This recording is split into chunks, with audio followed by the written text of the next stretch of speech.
antes de fazer a leitura diretamente do texto, o texto é curto, sucinto, no entanto, vital para dar um contexto, uma definição e uma problematização, que foi o que eu prometi para vocês. Eu quero só falar um pouquinho sobre de onde vem esse texto. Esse texto está neste livro aqui, que vocês já conhecem. Eu gostaria só de fazer uma apresentação a respeito. Por quê? Porque este livro, pessoal, o Carta do Motorista Acompanhante, ele foi escrito justamente para o assunto que nós vamos estudar agora. E ele foi escrito com um público-alvo que é o de vocês. Para vocês, no propedêutico mesmo, esse aqui é o mais importante, é o mais essencial mesmo. Tá? Por várias razões. Por várias razões. Não só pelo conteúdo, mas também pela forma. Então, assim, ó, esse livro aqui, ele surgiu, o Cartas do Motorista Acompanhante, ele surgiu em 2016. 2016, não faz muito tempo, né? Foi no final do meu bacharelado em psicologia. Que eu comecei a trocar cartas com um amigo que eu não via há muitos anos. E ele esteve presente no evento de lançamento que eu promovi no campus da universidade, no lançamento do meu primeiro livro, que foi de psicologia, um manual de psicologia, que é o Alvorecer das Artes do Ser. Isso é mais voltado para o público de saúde mental mesmo, né? Então, eu fiz o lançamento na universidade, vinculado ao curso.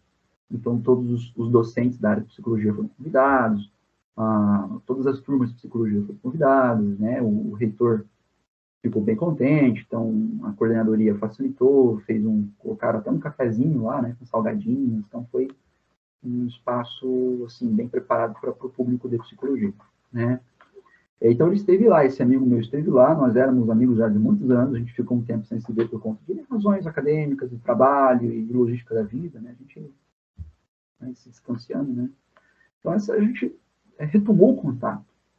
Após o lançamento do livro, ele ficou entusiasmado com o trabalho, com o contexto acadêmico, ele ainda não tinha começado a sua vida acadêmica, era um pouco mais novo do que eu, e a gente combinou, então, vamos averiguar os interesses um do outro, porque já fazíamos isso antigamente, mas sempre no diálogo, né? Vamos começar a ver os interesses de cada um, vamos trocar algumas ideias, eu vou falar sobre as leituras que eu andei fazendo, você fala sobre as leituras que você andou fazendo.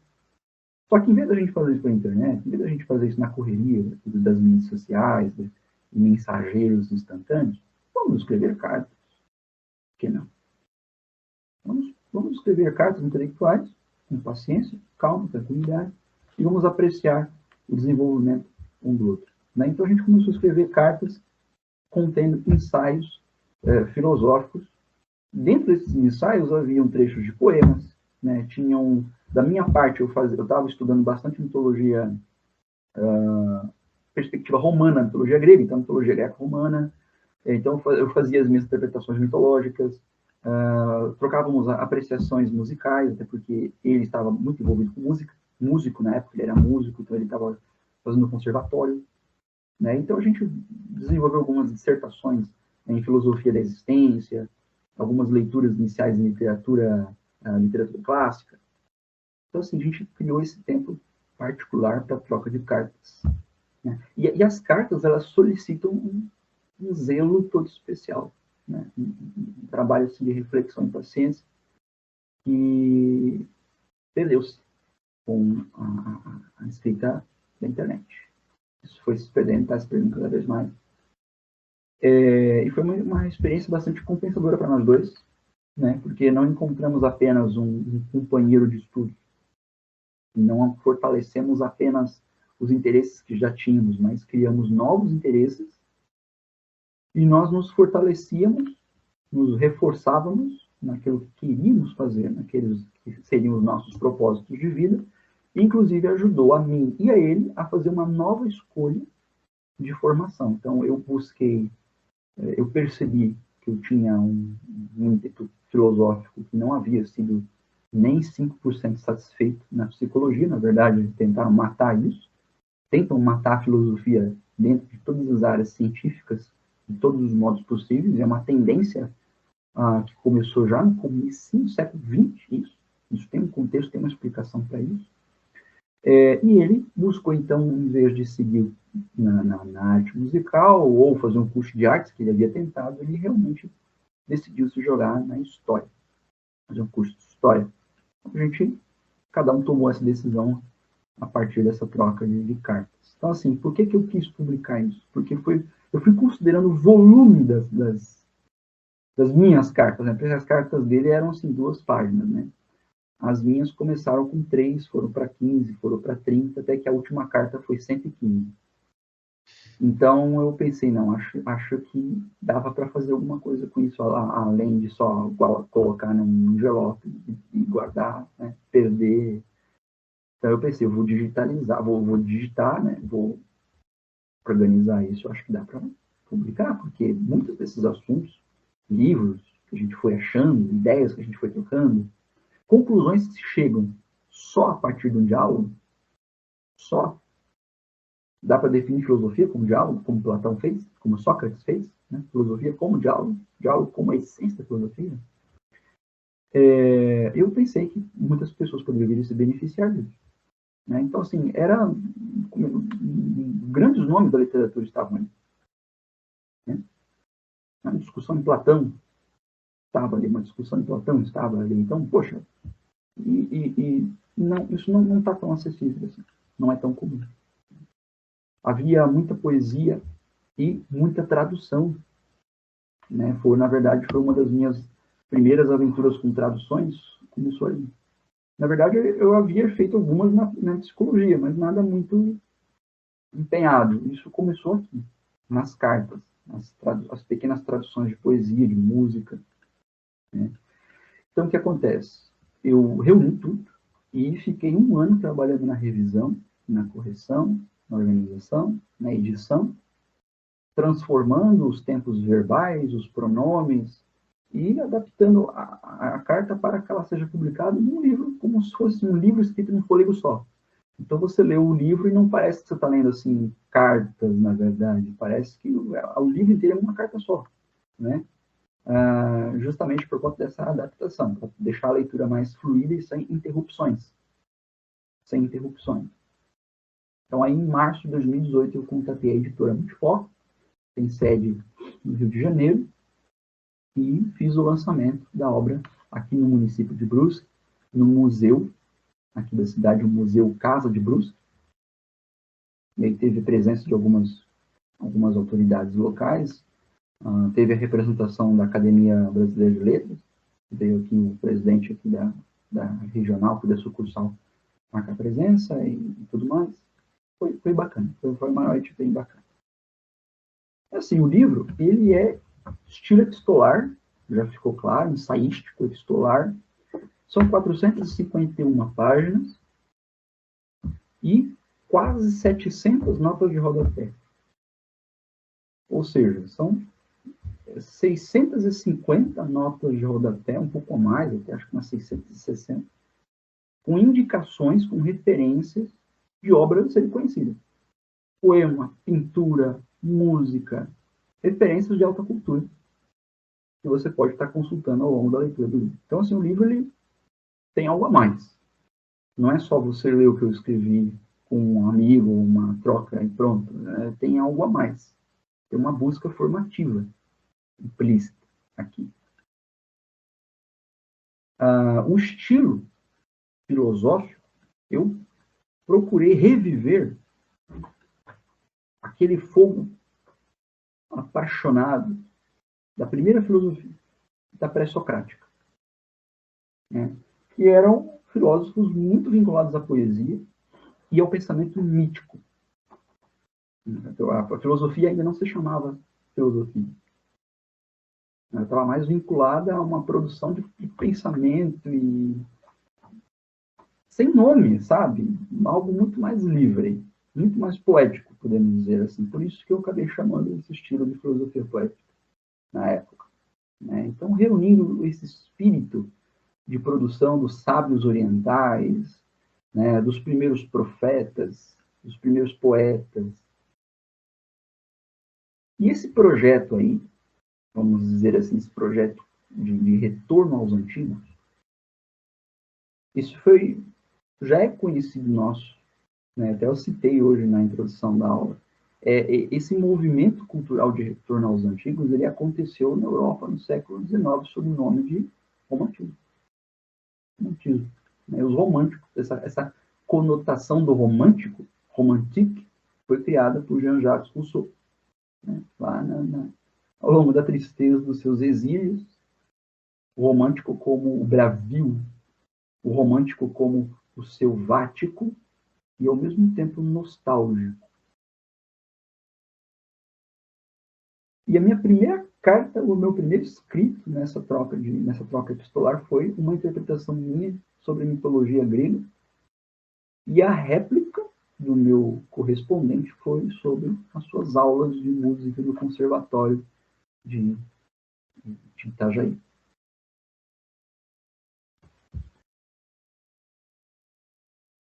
Bom, o romantismo, pessoal, ele marca é interessante lembrar, assim, ó, o romantismo ele é muito criticado, né? A gente tem os manuais trazem uma definição assim de ingenuidade, de equívocos ou de excessos sentimentalistas, mas enquanto movimento inicial, né, o romantismo, quando ele começou vinculado com o estudo dos clássicos, com o estudo da história antiga, com a filologia, com a arqueologia,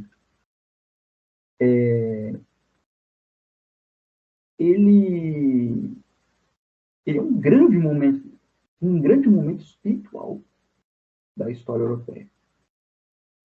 E ele tem esse encaminhamento para a antiguidade, ele faz esse encaminhamento para a antiguidade como um tipo de proposta de refundação de valores, de refundação da cultura, de encontrar os pilares da civilização mais uma vez. Desde a adolescência eu tive esse ímpeto, essa paixão pelos românticos. Desde o primeiro contato que eu tive, eu me senti bastante à vontade. E, em resumo, foram os românticos na Europa que redescobriram os antigos, que trouxeram os antigos livres da contaminação metafísica ou da contaminação teológica, da contaminação moralista, da contaminação do mundo romano tardio.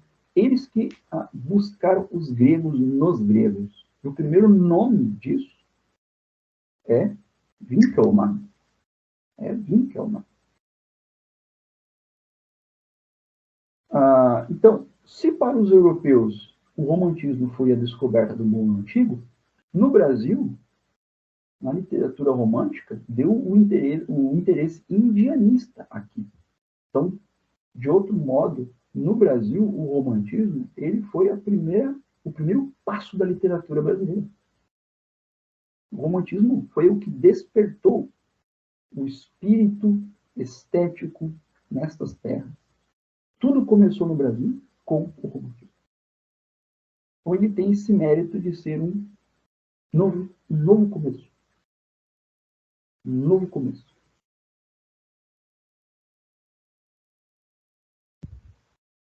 Para depois, como eu havia citado, né, para depois aqui, na Europa e tudo mais, o romantismo seria esquecido, muito pior, ele foi vilipendiado, né, foi tratado como um tipo de momento que devemos superar, e começou-se um período de confusão e difamação do romântico que não vai mais abandonar as letras, a intelectualidade brasileira, como se fosse um tipo de peste incurável, doença incurável que não sai mais dos nossos livros e que não sai mais das opiniões dos nossos acadêmicos. E é engraçado citar isso porque a primeira exposição que eu faço no livro é baseada na Peste, de Albert Camus, filósofo argeliano. Esse livro ele tem 4 ciclos. Ele se resume em 4 ciclos. Ele aprecia 4 ciclos de estudos. E essa coisa de ciclo é uma determinação de estudo minha, é um método de estudo que eu mesmo desenvolvi de acordo com as minhas necessidades, que é um período de tempo determinado pelo meu interesse e necessidade em alguma área do conhecimento. Então, assim, para mim é muito tranquilo, porque eu preciso conhecer tudo eu quero conhecer tudo e eu sinto que tudo me falta. Então, na verdade, é uma questão de decidir quando, a hora que eu vou começar o quê, né? Quando eu vou começar o quê? E não o que eu vou fazer, porque o que eu vou fazer eu já sei. Eu só preciso delimitar a ordem. E quanto tempo vai durar, né? Então, no Cartas, são 4 ciclos. Então, o primeiro, ciclo de literatura, depois vem o ciclo de educação, o ciclo de trabalho intelectual e, por fim, o ciclo de moral. Então, assim, só para dar uma ideia, vocês já estão vendo que tem tudo a ver com o que a gente está fazendo aqui e com o que a gente ainda vai fazer. Então, assim, eu organizei os 4 ciclos do livro pensando numa metáfora. A metáfora de um peregrino que atravessa uma longa jornada em busca de um templo sagrado. Evidentemente que esse templo sagrado é um templo grego, né? Não preciso nem dar muita especificação, né? E eu imaginei especificamente o templo de Ártemis, que foi considerado uma das 7 maravilhas do mundo antigo. Então, assim, eu imaginei ele chegando, né, no templo, assim, parado na frente, contemplando todos os mitos que são gravados no frontão. Então, quando ele via essa narrativa no frontão do templo, é o momento do ciclo de literatura. É o momento que abre aqui o ciclo de literatura, onde são feitas leituras comentadas de alguns grandes universais, como é o caso da Eneida, Virgílio, a Divina Comédia, né, de Dante, Lusíadas de Camões, e alguns menos universais, mas não menos grandes e referentes para nós, como Drácula, de Bram Stoker, também o Fausto de Goethe, que vão abrindo, então, para o nosso peregrino, diante do frontão do templo de Ártemis, os seus modos poéticos de ser. Então, ele sobe os primeiros degraus e ele vai se deter na entrada, mais uma vez, que é o que se chama pronal. Ele para ali no pronal e é quando abre o ciclo de educação, quando ele aprecia as obras e as ideias da República de Platão. E aqui se abrem as reformas alemãs, as reformas alemãs de Humboldt, Wilhelm von Humboldt, né, não o seu irmão, Alexander. Né? É aqui que ele aprecia as artes liberais, a Idade Média, e ele entende um pouquinho de educação clássica. Quando ele adentra o templo de fato e atravessa um longo corredor de colunas, esse é o ciclo do trabalho intelectual. E o trabalho intelectual ele solicita o quê do peregrino? Solicita cautela e reverência. Cautela e reverência. Nessa conquista de si. Para que, em seguida, ele possa obrar no pensamento. Né? E essa obra do pensamento demanda uma avaliação da sua própria vida. Vocês já perceberam? Preparar a vida para o estudo é preparar a vida inteira. Você tem que reorganizar tudo na sua vida para estudar. E nesse momento você percorre um longo corredor sombrio, em que só se vê algumas colunas passando pelos lados. Bom, você é guiado pelo desejo de instrução. Você tem que aprender os segredos do autodidatismo, manter o espírito de busca aceso, né? E é aqui que o nosso peregrino conhece autores consagrados, o tomarão pela mão, né? O guiarão até o fim do seu caminho, como Serplanges, né? Como Émile Cioran, como Michel de Montaigne, serão desenvolvidos nesse ciclo. E aí, naquela meia-luz mística do Naus, que é o centro do templo, onde fica a estátua, o Deus presente, como diz Hegel, né? O templo grego ele é caracterizado por um Deus presente. Então, uma atitude de mistério inocente, ele põe então em questão o que verdadeiramente é o homem e o que verdadeiramente o move. Esse é o ciclo moral, que provoca então um momento de crise, de rompimento, de ruptura e de decisão, e que permite um reencontro, uma reconciliação do homem consigo mesmo e dá espaço para a recriação de valores. Por isso que, nesse momento, são estudados filósofos como Nietzsche e Heidegger. E chegamos nos valores de Homero. Então, são repassados os heróis, situações, todos os tipos de provações das personagens de Homero na Ilíada e na Odisseia, para identificar quais são os valores fundacionais do Ocidente e onde podemos verdadeiramente encontrá-los. E é aqui, então, que o nosso peregrino descobre como o que ele verdadeiramente é. E nisso, a sua responsabilidade pelo que ele ainda deve ser e qual o seu papel a ser desempenhado no mundo em que ele é. Certo? Então, esse peregrino que vem de longe, que é o nosso leitor, que podem ser vocês, ele encontra um lugar, ele encontra um destino e ele encontra um sentido. Se redime na própria existência, na própria consciência e pode seguir em frente com a força necessária para fazer o quê? Com a força necessária para transfigurar o real. E só ele pode fazer isso. Por quê? Porque ele detém o ideal. Ele sabe o que é o ideal. Não um ideal, o ideal. Essa é a grande proposta, a estrutura e o sentido desse trabalho. A ideia do livro é que servisse de ponto de partida para um despertar intelectual individual. Uma sacudidela, um convite. Que para alguns pode ser como um dinamite, né? E para outros pode ser como um abraço. Depende do peregrino, da jornada dele, né? Das paradas que ele fez, dos lugares que ele atravessou, as pessoas que ele conheceu.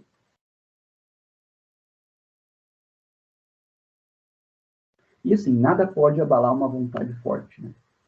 Essa é a mensagem final da obra. Já estou dando um spoiler aqui. No final da história, ele descobre que vontade, força, é tudo. Porque nada derruba quem tem um verdadeiro propósito. O decisivo, aí são as palavras de Heidegger. O decisivo não é apenas avançar, não é apenas seguir em frente. Esse não é o decisivo. O decisivo é poder fazer isso, é ter a força de fazer isso sozinho.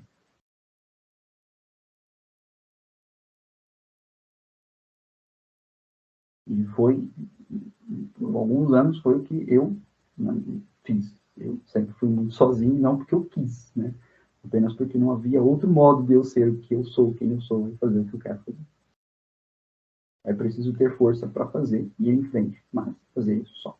Essa é a verdadeira força. E deixa o convite para que o peregrino faça isso também. Pegar que eu gosto de citar aquele poema do Lar do Oscilar, né? Do John Howard Payne. Ele fala assim: eu sou apenas um, mas eu sou um. Sou apenas um, mas eu sou um. Não posso fazer tudo, mas eu posso fazer algo. E esse algo que eu posso fazer, eu devo fazer. E o que eu devo fazer com a ajuda de Deus, eu farei.